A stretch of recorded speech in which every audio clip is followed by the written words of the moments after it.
अभी जो air India का जहाज क्रैश हुआ है, एक तो सोच रहा है इसमें हम लोग भी बैठे थे फरवरी में, और हम लोग जब उसमें बैठे थे ना तो स्पेशली बैठे थे कि ड्रीम लाइनर में बैठ के देखते हैं कि जहाज बड़ा मजबूत और बहुत चौड़ी है, तो स्पेशली हम टिकट करके कि ना अब इस बार इसमें जाएंगे। 15 साल 12 साल पुरान जहाज थी, सीटवा झरझर कर रहा था। जो टेक लेने वाला होता है ना, ये इसमें हम टेक लिए तो खुल के नीचे गिर गया। ये आगे मोबाइल रखने वाला जगह देता है, उसमें मोबाइल रखे तो धड़ाक से नीचे गिर गया।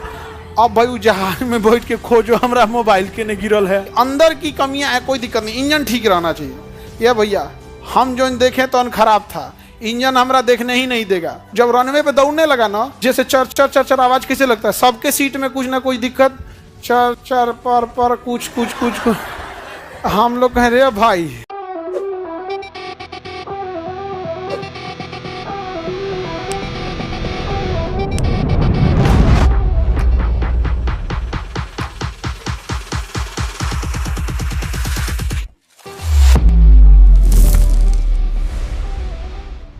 अभी जो एयर इंडिया का जहाज क्रैश हुआ है, एक तो सोच रहा है इसमें हम लोग भी बैठे थे फरवरी में। मुंबई से अहमदाबाद भी जाती है ये ड्रीम लाइनर, और अहमदाबाद से दिल्ली से अहमदाबाद भी जाती है ड्रीम लाइनर।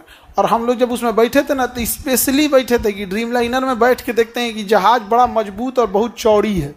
जैसे नॉर्मल जिस जहाज में हम लोग सफ़र करते हैं उसमें 3-3 के 2 रो होते हैं, 3 सीट इधर 3 सीट इधर, पूरे जहाज में ऐसे रहता है। यहाँ पे 3 सीट, यहाँ 3 सीट और 3 सीट इधर, बीच में रास्ता होता है। लेकिन ड्रीम लाइनर इतनी चौड़ी है कि यहाँ 3 सीट और फिर रास्ता है, फिर 3 सीट, फिर रास्ता है, फिर 3 सीट, इतनी चौड़ी है। तो स्पेशली हम टिकट करके कि ना अब इस बार इसमें जाएंगे, ड्रीम लाइनर में जाएंगे, स्पेशली किए थे। मुंबई से हम आ रहे थे दिल्ली के लिए, तो और पटना में तो उतरिए नहीं पाएगी, लेकिन हम सोचे कि बार बार ही तो मिलता नहीं, इसी को करते हैं। बैठे ड्रीम लाइनर में, पूरा 8 जहाज, 15 साल 12 साल पुरान जहाज थी, सीटवा झरझर कर रहा था। जो टेक लेने वाला होता है ना, ये इसमें हम टेक लिए तो खुल के नीचे गिर गया। ये हम कह भाई इसे तो टेम्पू बनी ले हैं। आगे मोबाइल रखने वाला जगह देता है, उसमें मोबाइल रखे तो धड़ाक से नीचे गिर गया। अब भाई जहाज में बैठ के खोजो हमारा मोबाइल के ने गिरल है, हालत खराब हो गया हमारा। हम कहे चलो अब कैसे हो, हमको लगा ना कि अंदर की कमियां है, कोई दिक्कत नहीं, इंजन ठीक रहना चाहिए।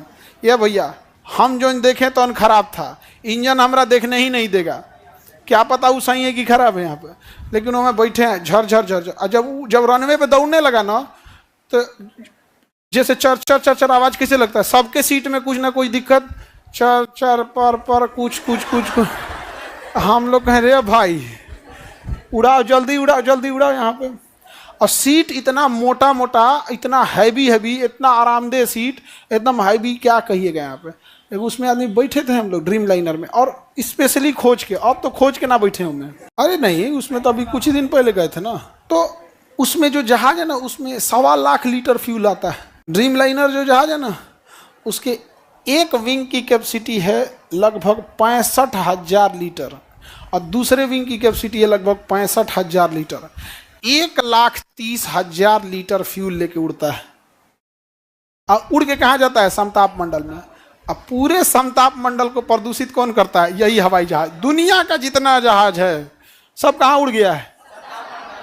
समताप मंडल में ऑन एन एवरेज प्रतिदिन 60 से 70 लाख लीटर फ्यूल, 60 से 70 लाख लीटर फ्यूल प्रतिदिन जलता है। किसमें? समताप में। लेकिन अगर जितनी मिलिट्री जहाजें उड़ रही हैं उनको भी अगर काउंट कर दिया जाए तो प्रतिदिन कम से कम 1 करोड़ लीटर फ्यूल कहाँ उड़ रहा है? समताप। और हम लोग यहाँ भाषण दे रहे हैं कि समताप मंडल में ओजोन होता है, ओजोन की सुरक्षा करो, यूवी रेस से बचाता है हमको। ले भैया, उसमें तुम 1 करोड़ फ्यूल ले जाके फूंक दे रहा है। सोचिए, समताप मंडल इतना ठंडा होता है, इतना ठंडा कि जो उसका धुआं निकलता है वो भी जम जाता है। उसी को हम लोग देखते हैं कि रॉकेट गया है, रॉकेट निशान पड़ गया है, निशान रॉकेट का निशान ना है, उसका धुआं है। वहाँ टेम्परेचर कितना है? -60। और वहाँ हवा चलता नहीं है, तो एक तो धुआं जम गया है, हवा नहीं चलता है तो बड़ी देर तक वहाँ जमा रहता है, फिर धीरे धीरे वहाँ से हटता है। तो हम लोग ने तो प्रदूषण इतना फैला दिया है। सर आप दिल्ली ट्रेन से जाइए, ये बाबू इंडिया में हवाई जहाज ज्यादा सुरक्षित है ट्रेन के तुलना में। आप कब हमारा ट्रेन गिरावन मंत्री ट्रेन गिरा देंगे क्योंकि पते नहीं चलता है।